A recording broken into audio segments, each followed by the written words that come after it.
નમસ્તે મિત્રો, આ વિડીયો એક પ્રેરણાદાયક કાલ્પનિક વાર્તા રજૂ કરે છે, જેનો હેતુ વિકલાંગ બાળકોના શિક્ષણ અને સફળતાના મહત્ત્વ પર જાગૃતિ લાવવાનો છે.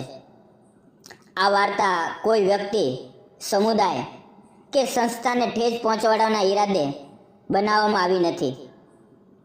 વાર્તામાં વિકલાંગતા જેવા સંવેદનશીલ વિષયનો ઉલ્લેખ છે, જે નાના બાળકો માટે યોગ્ય ન હોઈ શકે. કૃપા કરીને આ વિડીયોને સકારાત્મક દૃષ્ટિકોણથી જુઓ અને વિકલાંગ બાળકોને તેમના સપના પૂરા કરવામાં સહાય કરવા માટે તમારો ફાળો આપો. તો ચાલો વાર્તા શરૂ કરીએ. નમસ્તે મિત્રો, આજે હું તમને એક એવી વાર્તા સંભળાવવા જઈ રહ્યો છું, જે તમારા દિલને સ્પર્શી જશે અને તમને બતાવશે કે હિંમત અને શિક્ષણથી કોઈ પણ મુશ્કેલીને પાર કરી શકાય છે. આ છે આરતીની વાર્તા. એક એવી છોકરી જેની શારીરિક વિકલાંગતા તેના સપનાઓની સામે રોકાટ ન બની અને જેણે શિક્ષણના દીવડાથી પોતાના જીવન રોશન કર્યું. આરતી એક નાના ગામમાં રહેતી હતી, જ્યાં ગામની ગલીઓ ધોવથી ભરેલી હતી અને લોકોના દિલ સપનાઓથી. પણ આરતીનું જીવન થોડું અલગ હતું. જન્મથી જ તેના એક પગમાં સમસ્યા હતી, જેને કારણે તે ચાલવા માટે લાકડીનો સહારો લેતી. ગામના બાળકો જ્યારે દોડતા, કૂદતા, રમતા, ત્યારે આરતી ઘરની બારીમાંથી તેમને જોતી અને દિલમાં વિચારતી, હું પણ એક દિવસ કંઈક મોટું કરીશ. મિત્રો, આપણે એક પળ રોકાઈએ અને વિચારીએ, જો આપણે આરતીની જગ્યાએ હોત તો આપણે આટલી હિંમત રાખી શકત? આરતીના માતા પિતા ગરીબ હતા. તેના પિતા રિક્ષા ચલાવતા અને માતા ઘરોમાં કામ કરતી. ગામમાં શાળા હતી, પણ આરતીને ત્યાં જવું એક સપનું લાગતું. શાળા ઘરથી દૂર હતી અને રસ્તો ખરબચડો. ઉપરથી ગામના કેટલાક લોકો કહેતા, આરતી શું ભણશે? તેના માટે ઘરે બેસવું જ સારું છે.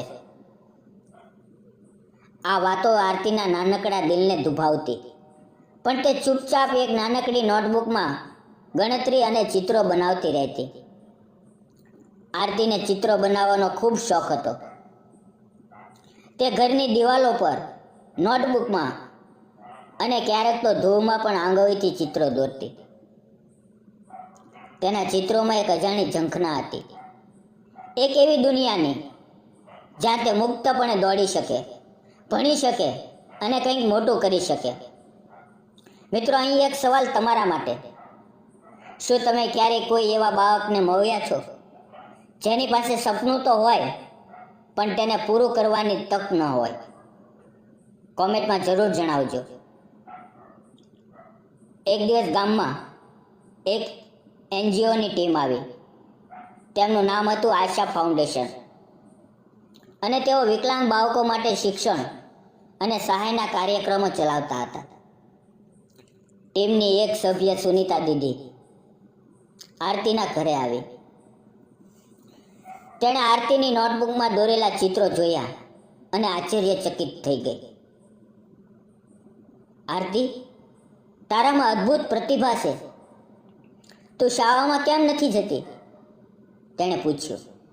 આરતીએ શરમાતા કહ્યું, દીદી, શાળા દૂર છે અને મારો પગ, મને લાગે છે કે હું નહીં કરી શકું. સુનીતા દીદીએ આરતીના હાથ પર હળવો સ્પર્શ કરીને કહ્યું, આરતી, તારી વિકલાંગતા તારી નબળાઈ નથી, તે તારી શક્તિ બની શકે છે. શિક્ષણ એ એક એવો રસ્તો છે જે તને તારા સપના સુધી લઈ જઈ શકે. આ શબ્દો આરતીના દિલમાં ઊંડે ઉતરી ગયા. તેને થોડો ડર લાગ્યો, પણ સુનીતા દીદીના વિશ્વાસથી તેણે હિંમત કરી. સુનીતા દીદીએ આરતીના માતા પિતા સાથે વાત કરી. તેમણે સમજાવ્યું, આરતીની પ્રતિભા અને હિંમતને એક તક આપો અને તેના શિક્ષણની બધી વ્યવસ્થા કરીશું. એનજીઓએ આરતીને વ્હીલચેર આપી જેથી તે શાળામાં સરળતાથી જઈ શકે. ઉપરાંત તેમણે શાળામાં રેમ્પ બનાવી તેની પણ વ્યવસ્થા કરી જેથી આરતીને કોઈ મુશ્કેલી ન પડે. આરતીના પિતા શરૂઆતમાં ચિંતિત હતા, પણ સુનીતા દીદીની ખાતરીથી તેઓ રાજી થયા. આ ક્ષણે થોડું રોકાઈએ. સુનીતા દીદી જેવા લોકો આપણા સમાજમાં ખરેખર ફરક લાવે છે. તમે આવા કોઈ વ્યક્તિને ઓળખો છો જે બીજાના જીવનમાં આશા જગાવે? કોમેન્ટમાં શેર કરજો. શાળાનો પહેલો દિવસ આરતી માટે જાણે કોઈ જાદુનો ક્ષણ હતો. નવો યુનિફોર્મ, ખંભે ટાંગેલી બેગ અને નવી વ્હીલચેર, આ બધું તેના માટે નવી દુનિયા હતી. શરૂઆતમાં તેણે ભણવામાં થોડી મુશ્કેલી પડી, કારણ કે તે ક્યારેય શાળાએ ગઈ નહોતી. પણ શાળાના શિક્ષકો અને સુનીતા દીદીએ તેને ખૂબ સહારો આપ્યો. સુનીતા દીદી રોજ સાંજે આરતીને ગણિત, ગુજરાતી અને ચિત્રકળા શીખવવા આવતા. આરતીની ચિત્રકળાની પ્રતિભા દિવસે ને દિવસે ખીલવા લાગી. એક દિવસ શાળામાં ચિત્રકળા સ્પર્ધા યોજાઈ. આરતીએ એક ચિત્ર બનાવ્યું જેમાં એક પક્ષી મુક્તપણે આકાશમાં ઉડતું હતું અને તેની પાછળ એક સુંદર ગામ હતું. આ ચિત્રએ બધાનું દિલ જીતી લીધું. શિક્ષકો અને ગામના લોકો આશ્ચર્યચકિત થઈ ગયા. આરતીને પહેલી વખત લાગ્યું કે તેની વિકલાંગતા તેની પ્રતિભાને રોકી શકે નહીં. આ ક્ષણ આરતીના જીવનનો ટર્નિંગ પોઈન્ટ હતો. મિત્રો, તમારા જીવનમાં કોઈ એવી ક્ષણ આવી છે જેણે તમને પ્રેરણા આપી? કોમેન્ટમાં જણાવીને શેર કરો. આમ સમય વીતતો ગયો. આરતીએ શિક્ષણ અને ચિત્રકળામાં ખૂબ પ્રગતિ કરી. એનજીઓ અને શાળાના સહારાથી તેણે 12મું ધોરણ પાસ કર્યું અને પછી શિષ્યવૃત્તિ મેળવીને ફાઇન આર્ટ્સનો અભ્યાસ શરૂ કર્યો. રસ્તો સરળ નહોતો. ઘણી વખત આરતીને લાગ્યું કે તેની શારીરિક મર્યાદાઓ તેને રોકી દેશે, પણ સુનીતા દીદી અને તેના પરિવારનો સાથ તેની હિંમત બની રહ્યો. આજે આરતી એક સફળ ચિત્રકાર છે. તેના ચિત્રો શહેરોની આર્ટ ગેલેરીઓમાં પ્રદર્શિત થાય છે અને તેની કળા લોકોને પ્રેરણા આપે છે. પણ આરતીનું સપનું ફક્ત પોતાની સફળતા સુધી મર્યાદિત નથી. તેણે પોતાના ગામમાં વિકલાંગ બાળકો માટે એક મફત આર્ટ સ્કૂલ ખોલી છે, જ્યાં તેઓ ચિત્રકળા અને અન્ય કળાઓ શીખી શકે. સુનીતા દીદી પણ હજી તેની સાથે છે અને બંને મળીને ગામના દરેક વિકલાંગ બાળકોને તેની પ્રતિભા શોધવામાં મદદ કરે છે.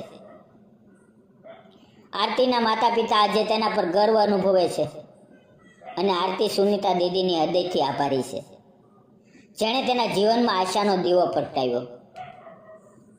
મિત્રો, એક વાત યાદ રાખીએ, વિકલાંગતા એ કોઈના સપનાઓનો અંત નથી.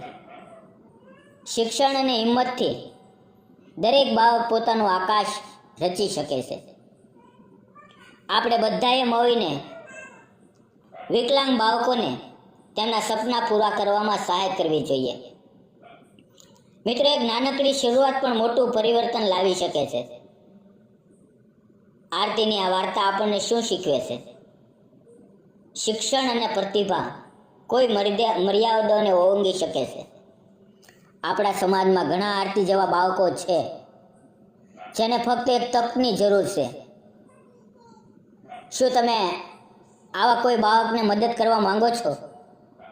તમારા વિચારો કોમેન્ટમાં જરૂર શેર કરો.